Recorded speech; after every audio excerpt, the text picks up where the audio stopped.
Ayan, magandang umaga po sa inyong lahat dyan. Ako po si Paul Pitson ng Hap and Sons Game Farm from Surigao City, Surigao del Norte, Caraga Region. Yan po ang location po natin mga idol. So kung gusto nyo po akong i-search sa Facebook, yung Facebook name po natin is Hipolito Morcia Pitso Jr. Yan po ang complete name ko. Yan po ang sa Facebook. Nandyan po sa taas. Kung gusto nyo po rin akong tawagan sa cellphone number po natin, nandyan po sa baba. So, ayan. Huwag nating kalimutan na mag-subscribe, mag-like at mag-share po sa channel natin. So, sa ngayon po mga idol, nandito po tayo ngayon sa bago kong pinagawang breeding pen. Yan. Andito tayo. Kakatapos lang. Yan.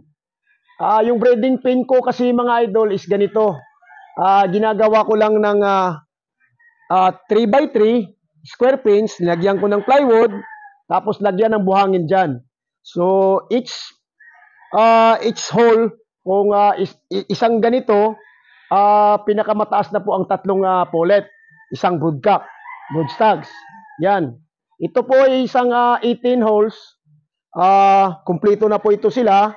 Lalagyan na lang po ng plywood dyan sa gilid para yung buhangin hindi matapon po sa labas. Yan.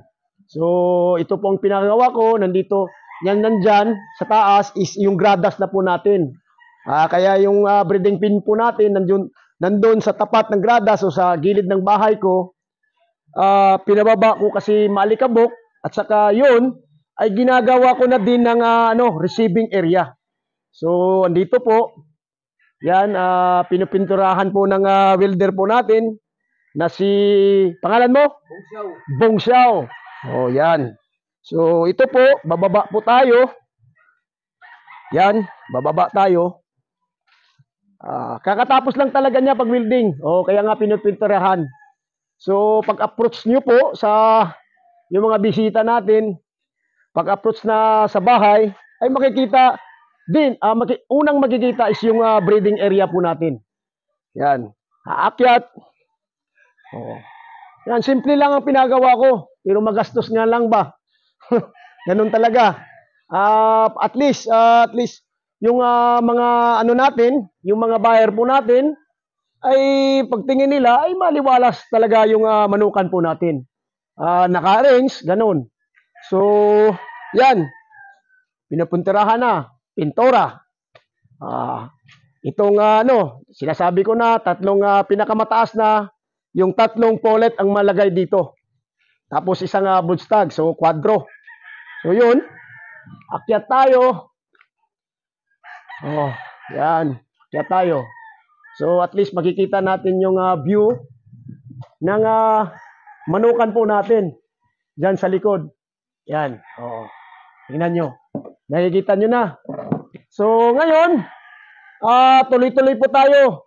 Balita, yung national bond po natin ay sarado na po.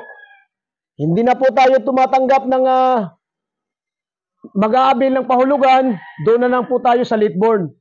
Saradong-sarado na po yung po natin. Tawag nito, national bond natin kung mag-abil po kayo sa pahulugan system. Hintay na lang po tayo pag mag-open po ako sa late born edition. Kasi yung late born natin is halos lahat. Halos lahat ay mga material po. So yun, mga pang-material po ang late born natin, halos lahat. So ngayon, I'm helping a friend, okay? Itong nagsusupply sa atin ng tawag nito, lubid, talian ng manok, ay taga rito. Siya po ang nagsusupply dito sa akin. So, na-vlog ko na po ito. Ito po ay mura lang. Mura. Matibay. Yan. Tingnan nyo magugulat kayo. Di ba ito ang tawag nito, itong lubid nito, malaki na. Pero yung dito, mas mataba. Tingnan nyo. Laki diferensya, no? Matagal masira. sulit, mura pa. Pero ito sa akin, may discount niya sa akin. Okay, binigyan niya po ako ng discount. All over the Philippines, makapag-ship po siya through LBC. Ano pang ano dyan, LBC, GRS, ganun. So, kontakin nyo lang. Nandyan po sa gilid. Yan. Olirom. Olim.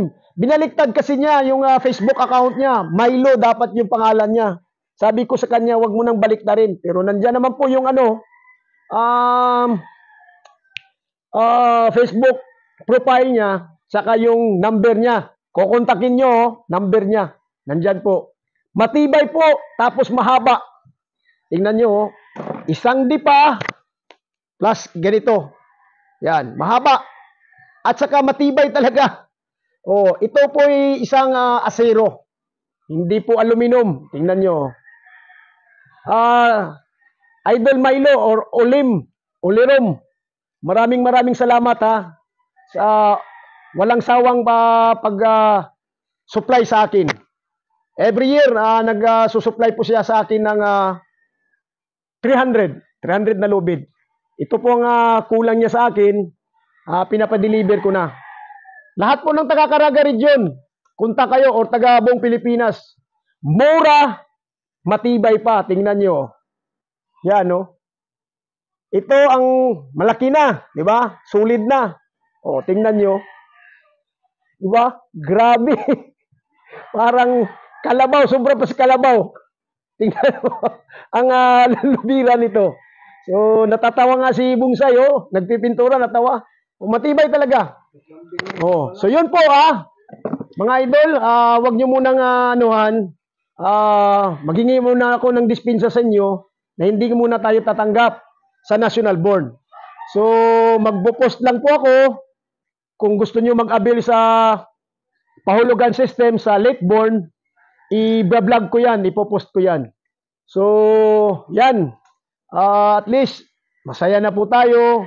Yung breeding area natin, i-arrange para at least yung mga pollet na natin na mga brood bullhen, mga original natin, ilalagay na natin dito dahil yun ang uuna natin i-breed. Kasi molting sila by September, buong-buo na po yung nila. Kung hindi sila buo, ilagay na natin sila sa range, papalitan na po natin sila ng mga pollets natin na early bird. Yan. Para sa breeding season na pang early bird. Yan. Ang anuhin natin. Kasi ako, isang gamitan lang ng pollet. Pagkatapos ng gamit ng pollet po natin is tawag nito palitan na kagad. So yung sa national board na naman yung ilalagay natin. Pero sa tingin ko pag tinitingnan ko na magagamit pa natin yung mga unang ginagamit na hindi pa dry kasi makikita mo pag sobra magbigay ng itlog, magdra-dry po talaga ang mga pollet po natin. So, dyan po basihan na maganda po siya magbigay ng itlog pag nagdra-dry na po yung natin. Malakas po siya magbigay ng itlog. Yan. Pero hindi sure na may laman. Kaya nga sinasabi ko palagi na hindi po perfect ang breeding. So at least ako ngayon masaya na. Okay? Masaya na po tayo na natapos din yung first project natin sa itong taon na ito. Na yung pangarap ko na ililipat ko talaga yung breeding area ko, yan, natupad na po dahil po sa inyo, yung nag-aabil po sa atin ng pahulugan system. Okay? So, by September siguro o by August, ako sa inyo. Dahil kukuha talaga akong pang-upgrade, not a new bloodline, pang-upgrade line sa mga bloodline po natin dito. Hindi na po ako magbabago ng bloodline, pang-upgrade lang. Okay? So, yun lang ang akin ang natin ngayon, usapan. So, nakikita ko, ngayon nga, dito ako nagtatambay. Kasi bagong-bago. Wala pa naman dito yung ibang cage kasi yung mga tauhan po natin, yung mga breeder natin nandun sa taas.